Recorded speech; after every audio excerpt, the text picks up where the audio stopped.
In today's note, we're going to look at linear and nonlinear relationships.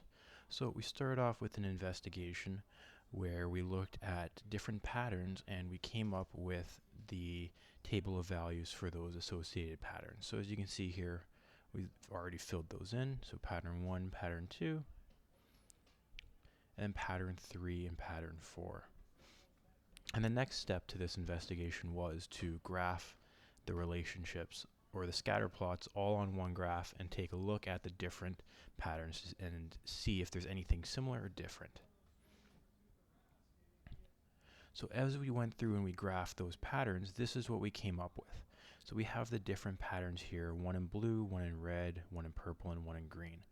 And looking at these patterns, the blue and the red ones seem to be forming a straight line, while the green and the purple one seem to be forming curved lines. And that's the idea that we're looking at in today's note, is the idea that we can have relationships that form straight lines and relationships that form non-straight lines. And we're going to look at some of the terminology regarding those relationships.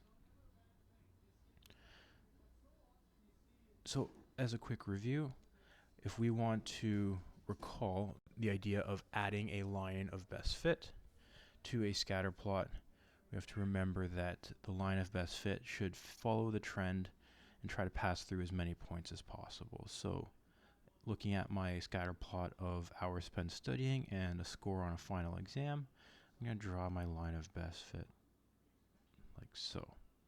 Again, it could vary based on each individual, but it should be roughly similar to that.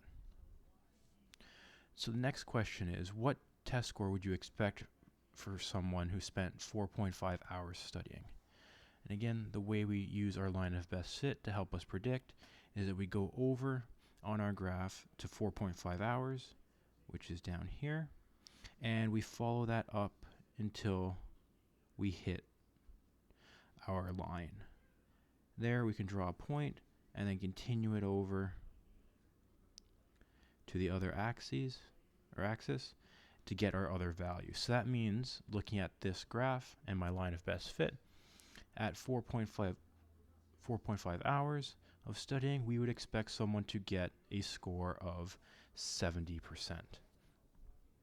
And again, I'm going to put approximately 70% because, again, depending on how you drew your line, you may get different values, but it should be in that ballpark of around 70.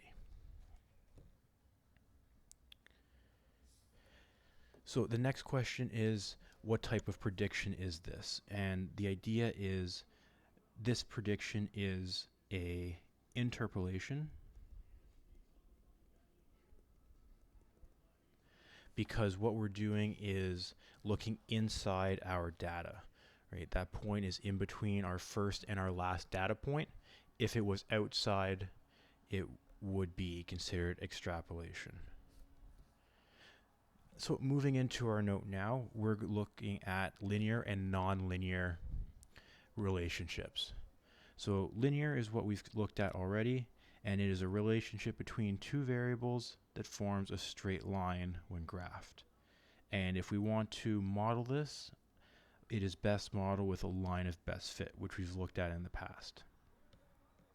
Nonlinear relationships is a relationship between two variables that does not form a straight line, or it's nonlinear. And the way we can model this is by using a curve of best fit. Or it may be a case where there may be no relationship at all. So again, what we've done is pretty much just added new terminology to our descriptions of scatter plots. So we have two examples. We have a linear relationship, and you can see that it resembles a straight line. Again, the points don't need to be exactly in a straight line, but when comparing the two, we can see that this one is definitely more of a straight line.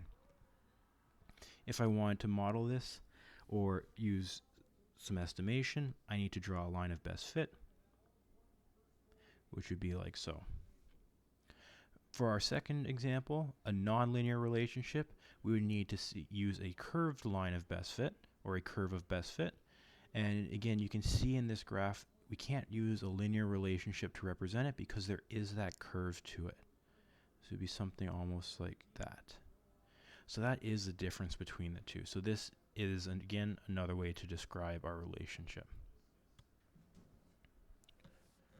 What we're going to do now in example 1 is create a scatter plot for the following data set that's comparing speed and time. So initially, we're going to take our data points or our table of values and plot a scatter plot. So we have the point 0, 0, 1 and 6, 2 and 12, 3 and 18, 4 and 23, 5 and 28. So based on our data, draw a line or curve of best fit. So looking at this data, it looks like a line of best fit because this graph looks linear. So my line of best fit is going to be as such. And I want to estimate the speed at 12 seconds. So obviously we have to extend this a little bit further. But if we go back and look at 12 and follow it up, again, we're going to have to use a lot of estimation here because it does go off our graph.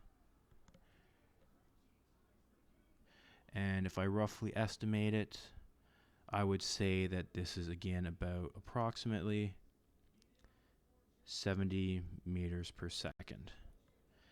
Now what I want to do for C is to go back and add new data to our scatter plot.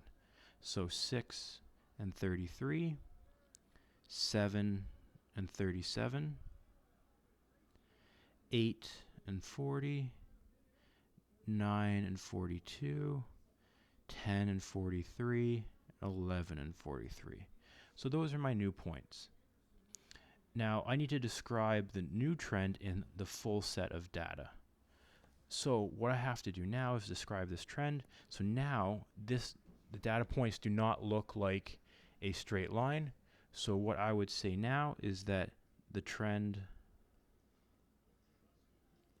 is nonlinear. I could say that it is strong, right? Because again, the points don't seem to be out of place. So I would just say it's a strong relationship.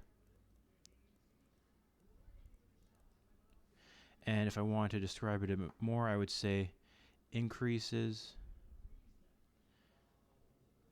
then you might say something like stabilizes.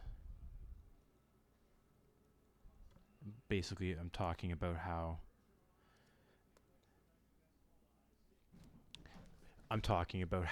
the line ends up flattening out. So based on the new set of data, I want to add a new line or curve of best fit. So I think looking at this data now, I can go back and draw a curve of best fit. So now I'm going to draw a curve of best fit that best represents our data. And if I wanted to extrapolate to estimate the speed for 14 seconds, again, this would go off the graph. But if I were to continue this, and based on what I'm seeing, I would extrapolate or estimate that the speed would be approximately 43 meters per second. Because again, looking at my last numbers, it seems to be leveling off. So the last part, explain why extrapolations can be inaccurate. And the idea that we're looking at, the reasons that extrapolations can be inaccurate is because we don't know how the trend is going to continue. So we don't know how the trend will continue. So this applies for any relationship. We don't know how the trend is going to continue, and that is why extrapolations can be inaccurate. Because again, we don't know how it's going to continue. It could change, it could follow the trend, or it could, again, be something drastically different. So that's the main reason why we talked about earlier, extrapolations are less accurate and interpolations are more accurate. So again, from this note, the main things that we should be getting are, again, the two new terminologies of linear and nonlinear, and the idea of using a line of best fit to represent a linear and a curve of best fit to represent a nonlinear.